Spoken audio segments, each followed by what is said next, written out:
Salut à toutes et tous, j'espère que vous allez très bien. La nouvelle saison de Ligue 2 se prépare tranquillement. En attendant, donc ça bouge du côté de l'AS Saint-Étienne, on l'a vu avec de nouveaux membres au sein de la cellule de recrutement, avec des nouveaux préparateurs physiques qui sont arrivés. Ça y est, Kilmer Sport passe à l'action après un an d'observation. Et justement, c'est Usfami qui est donc vice-président de Kilmer Sport Ventures qui s'est exprimé dans les colonnes du Progrès, une interview qui est très intéressante où on apprend pas mal de choses sur le projet qu'ils veulent mettre en place du côté de l'AS Saint-Étienne. Je rappelle que Usfami est arrivé il y a un an et un mois. Maintenant, en même temps que Ivan Gazidis ou encore Jason Rosenfield, ils sont chargés d'un petit peu tout chapeauter. C'est un peu les chefs du projet Kilmer Sport qui sont donc présents plus ou moins à l'AS Saint-Étienne, mais c'est eux qui vont chapeauter tout ça et qui vont mettre aussi en place certaines personnes à certains postes et qui vont aussi prendre des décisions. Voilà, l'objectif de cette vidéo, ça va être de revenir sur son interview qui a été donnée pour le Progrès, bien évidemment.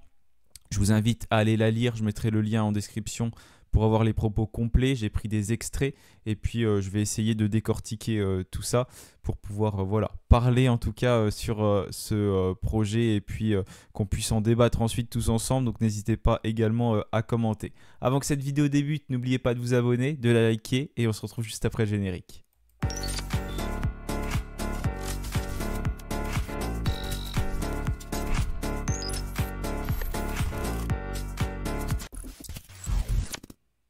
Voilà, la première saison sous l'ère Kilmer Sport, ça aura été un échec, en tout cas pour moi, parce qu'on est descendu en Ligue 2.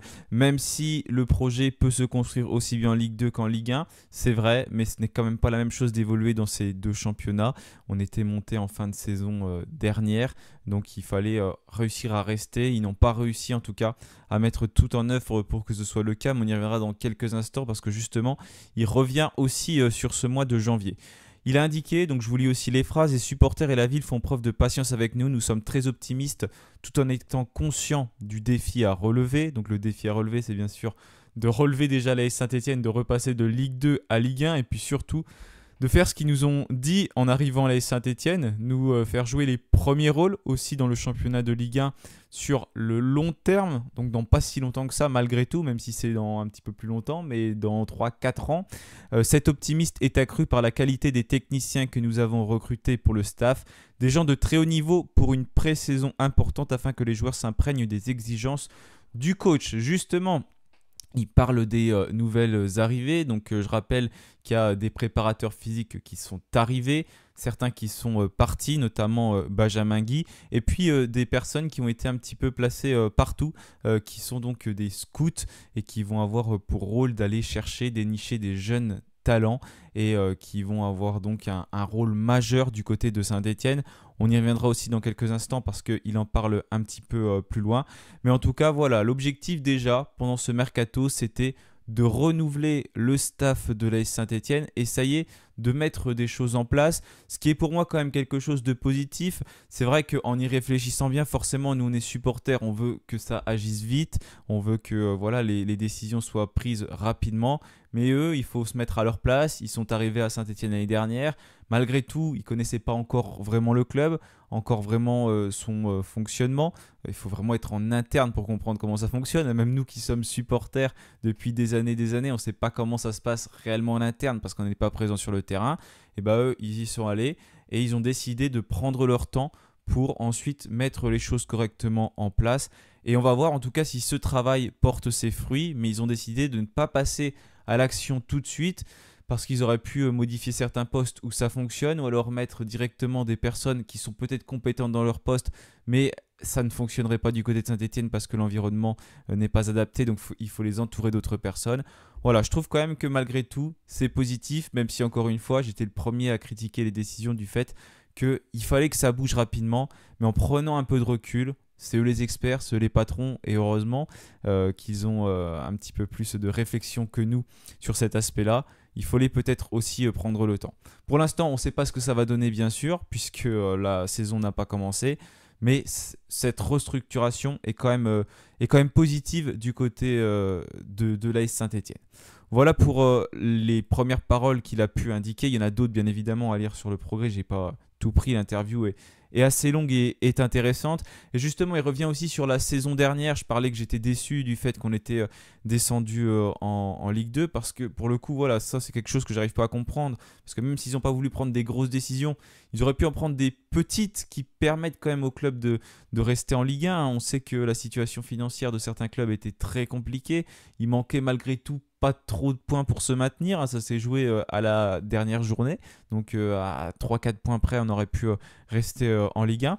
Je n'oublierai jamais ce qui s'est passé la saison dernière. Jamais, cela restera gravé en moi. Aujourd'hui, nous avons la possibilité d'ajuster l'effectif. Nous ne l'avons pas bloqué avec des décisions à court terme que nous aurions pu prendre en janvier et qui auraient eu un impact aujourd'hui. Donc on voit que déjà, il ne cache pas sa frustration. J'entends beaucoup dire que pour lui, qu'on soit en Ligue 2 ou en Ligue 1, bah pour lui, pour Kilmer Sport en général, qu'on soit en Ligue 2 ou en Ligue 1, ça ne change pas grand-chose. Après, c'est peut-être de la communication. Vous allez me dire, oui, c'est facile sur les médias de dire certaines choses. Mais je pense vraiment que quand même, quand on a un club qui est en Ligue 1, quand on est une société comme ça qui a la culture de la gagne, hein, parce que si aujourd'hui Larry Tannenbaum a réussi dans sa vie et qu'il est milliardaire, c'est parce qu'il avait certainement cette culture de la gagne. Et quand ces personnes-là ont des échecs, c'est des choses qu'ils n'aiment pas trop. Et je pense qu'il est un peu en travers de la gorge aussi, le propriétaire de l'AS Saint-Etienne, d'être descendu parce que voilà, eux ils ont toujours cette culture de la gagne, ils veulent rester, ils veulent performer. Il est descendu, donc je pense sincèrement que l'objectif de Kilmer Sport, c'était quand même de rester en Ligue 1. Donc je crois réellement les propos de ce famille sur ce fait-là. N'hésitez pas à me dire vous ce que vous en pensez en commentaire. Ça reste que mon avis. En tout cas, il insiste sur le fait qu'il n'y a pas eu de décision précipitée en janvier pour ne pas bloquer l'avenir. Donc ils auraient pu prendre des décisions, encore une fois pour moi, lors du mercato, pas forcément restructurer en interne, mais faire venir certains joueurs. On savait que l'effectif, il n'était pas assez compétitif. Malgré tout, ça faisait depuis quand même le mois de juin qu'ils étaient là, donc ils ont pu voir ce qui s'est passé d'août à décembre et qu'il fallait impérativement recruter, aller chercher des joueurs. Ils ont décidé de prendre Maxime Bernauer, c'est très bien, et de faire revenir Irving Cardona. Mais force est de constater que ça n'a pas été suffisant, en tout cas pour Saint-Etienne. Donc ça aurait peut-être été bien d'aller chercher encore un ou deux joueurs, quitte à faire des prêts secs sans option d'achat, même si ça ne semble pas être la stratégie de Kilmer Sport. Mais pour mener un projet sur le long terme, pour moi, il fallait aussi prendre des décisions sur le court terme. J'aurais bien aimé qu'il s'exprime un petit peu plus sur ce sujet, sur le mercato, qu'il lui pose un petit peu plus de questions. Il est resté assez vague, mais en tout cas, il évoque le fait que s'il y avait des décisions de prise à court terme, donc j'imagine que c'est au sein de l'organigramme du club, ça aurait pu nous mettre à mal, en tout cas pour ce mercato estival, parce que je sais pas, ils auraient placé des gens, ça aurait pas été facile de les faire partir, ou alors le projet aurait pris une autre tournure. Ok, potentiellement, donc ces décisions-là ne sont pas bonnes, je le comprends, mais en revanche, j'arrive pas à comprendre toujours pourquoi le mercato n'a pas été plus ambitieux pour Saint-Etienne afin de rester en Ligue 1. Mais il insiste bien sur le fait que ça aurait pu avoir un impact aujourd'hui, donc c'est quelque chose qui serait intéressant de creuser en tout cas, mais c'est sa vision des choses et c'est la vision des choses plus générale de Kilmer Sport, parce que bien évidemment, j'imagine qu'ils ont tous la vision des choses, la même vision des choses. Ensuite, il s'est exprimé sur d'autres choses, notamment donc le club qui n'a plus de dette actuellement, avec des rachats qui ont été faits et des entretiens qui ont été faits aussi pour construire ce nouveau staff. Donc il indiquait: nous sommes plus solides aujourd'hui, si nous parvenons à remonter en Ligue 1, nous serons prêts pour la Ligue 1. Donc ça, c'est une information qui est très importante, c'est quelque chose qu'il a dit dans les médias, donc c'est quelque chose qu'il vise réellement. Ce ne sont pas censés être des paroles en l'air, parce que si Saint-Etienne parvient à remonter en Ligue 1, c'est des propos qui vont être repris par la suite, bien évidemment. Donc s'il dit ça, c'est qu'il a vraiment confiance au projet, vraiment confiance à ce qui est en train de se mettre en place actuellement. Donc c'est dans la lignée de ce qu'ils nous ont vendu quand ils sont arrivés au club. Si nous avions voulu changer pour le plaisir de changer comme peuvent faire d'autres clubs, cela n'aurait pas fonctionné sur le long terme. Donc voilà, il revient sur les décisions qui auraient pu être prises également au mois de janvier. Mais en tout cas, ils ont décidé de prendre leur temps en inspectant ce qui se passe au club. Justement, donc il n'y a plus de dette actuellement au club. C'est ce qu'il avait également exprimé dans cette interview. L'augmentation du capital a été de plus de 60 millions d'euros. C'est des informations qui sont disponibles publiquement. Je pourrais vous remettre d'ailleurs le lien du document. Mais voilà, l'AS Saint-Etienne a fait le choix d'augmenter son capital. Je vous invite à aller voir une des dernières vidéos que j'avais faites pour parler de qu'est-ce que le capital et pourquoi c'est important de l'augmenter. Et puis donc tous ces rachats, ce qui fait que Saint-Etienne n'a plus de dette aujourd'hui, donc c'est positif pour pouvoir se concentrer sur l'avenir. Et pour donc monter le staff, il y a eu plus de 200 entretiens qui ont été faits. Donc j'imagine que les entretiens ont été faits également avant la descente de Ligue 1 en Ligue 2. Donc quand il parle du fait que si on était en Ligue 2 ou en Ligue 1, ça n'aurait rien changé, il y aurait eu une construction identique du staff. Voilà, c'est parce que ces entretiens ont également été faits auparavant. Ils n'ont pas enchaîné 200 entretiens comme ça en l'espace de quelques jours. Donc il y a forcément eu tout ça qui a été chapeauté avant, des décisions qui ont été prises. Voilà pour en tout cas le projet global de l'AS Saint-Etienne, en voulant, je pense déjà, restructurer au niveau de l'organigramme du club, au niveau du staff, de la cellule de recrutement, donc des scouts, tout ça, qui seront d'ailleurs dirigés par Alexandre Lousberg. Et voilà, après, ils vont certainement mettre en place tout ça pour aller chercher des joueurs avec des officialisations qui vont très très rapidement arriver. Voilà en tout cas du côté de l'AS Saint-Etienne avec ce qui a été décidé. Ensuite, donc Eusfami a pu insister sur les attentes envers le nouveau staff, avec bien évidemment certains objectifs, notamment des exigences, du professionnalisme et de la rigueur. Donc ça a été fait durant les entretiens, ils ont pu évaluer les personnes qu'ils ont recrutées comme ça. Donc l'objectif, ça va être bien évidemment de créer un environnement qui permette aux nouveaux joueurs de l'AS Saint-Etienne de pouvoir ensuite performer. Donc nous devons fournir à nos jeunes joueurs les meilleurs éléments, le meilleur contexte pour arriver à cette maturité. Parce qu'on l'a bien vu, déjà le projet Kilmer, l'objectif c'est de fournir des contrats qui sont assez longs. On voit régulièrement des contrats de 4, 5 ans, 2028, 2029 pour les joueurs qui sont recrutés. Et ce sont des joueurs globalement qui ont quasiment tous moins de 25 ans. C'est vraiment la stratégie d'Eusfami et de ses acolytes, j'ai envie de dire, de construire donc un effectif qui est assez jeune, avec beaucoup de potentiel, bien évidemment en utilisant la data, mais pas que, puisque maintenant il y a pas mal de scouts qui sont présents, donc ils vont pouvoir faire également des analyses plus poussées. Donc ça, c'est quand même quelque chose qui est très très intéressant et qui permet de construire quelque chose sur l'avenir, parce qu'on avait du mal à voir au début, c'est sûr. On a fait preuve de patience, mais de voir comment se construisait ce projet, parce qu'on voyait qu'au final ça n'avançait pas trop, vu qu'ils étaient pour l'instant dans une phase d'observation. Mais là, ça y est, la phase d'observation est terminée. Donc ils sont en train de mettre petit à petit des choses en place, de placer des hommes un petit peu partout. Donc ça va permettre aussi d'accélérer le projet normalement. Donc ce sera à voir. Et ça, c'est quelque chose que j'apprécie en tout cas, et je pense qu'on est beaucoup dans le même cas. Donc il faut être patient, continuer d'être patient, tout en prenant bien évidemment beaucoup de recul sur ce qu'ils font, et tout en ayant aussi notre propre analyse critique. C'est pas la peine de se faire endormir par certaines interviews, par certains propos qui sont dits aussi. Il faut aussi qu'on se dise, voilà, il y a des choses qu'on ne comprend pas, comme c'était le cas au mercato hivernal. Voilà, ils justifient certaines choses, mais pour autant, on a toujours le droit de ne pas être d'accord avec les décisions qui sont prises. Ça, c'est normal. Il ne faut pas que prendre... faut pas que prendre pardon, je vais pas y arriver. Faut pas que aller dans le sens qui va nous faire aller. En tout cas, il faut aussi avoir notre propre analyse critique. Voilà, en tout cas pour ces propos-là. Ensuite, il a indiqué également qu'il voulait que tout le monde s'intègre à la culture stéphanoise, qu'il y a des choses qui sont mises en place parce que le club il est au cœur de la ville de Saint-Etienne. Donc il y a des moments qui sont simples, qui sont organisés, comme des sorties, comme des restaurants pour favoriser l'intégration. D'ailleurs les scouts, je crois qu'ils ont été tous rassemblés, il en parle dans l'interview. Et puis justement, ensuite il parle du scouting.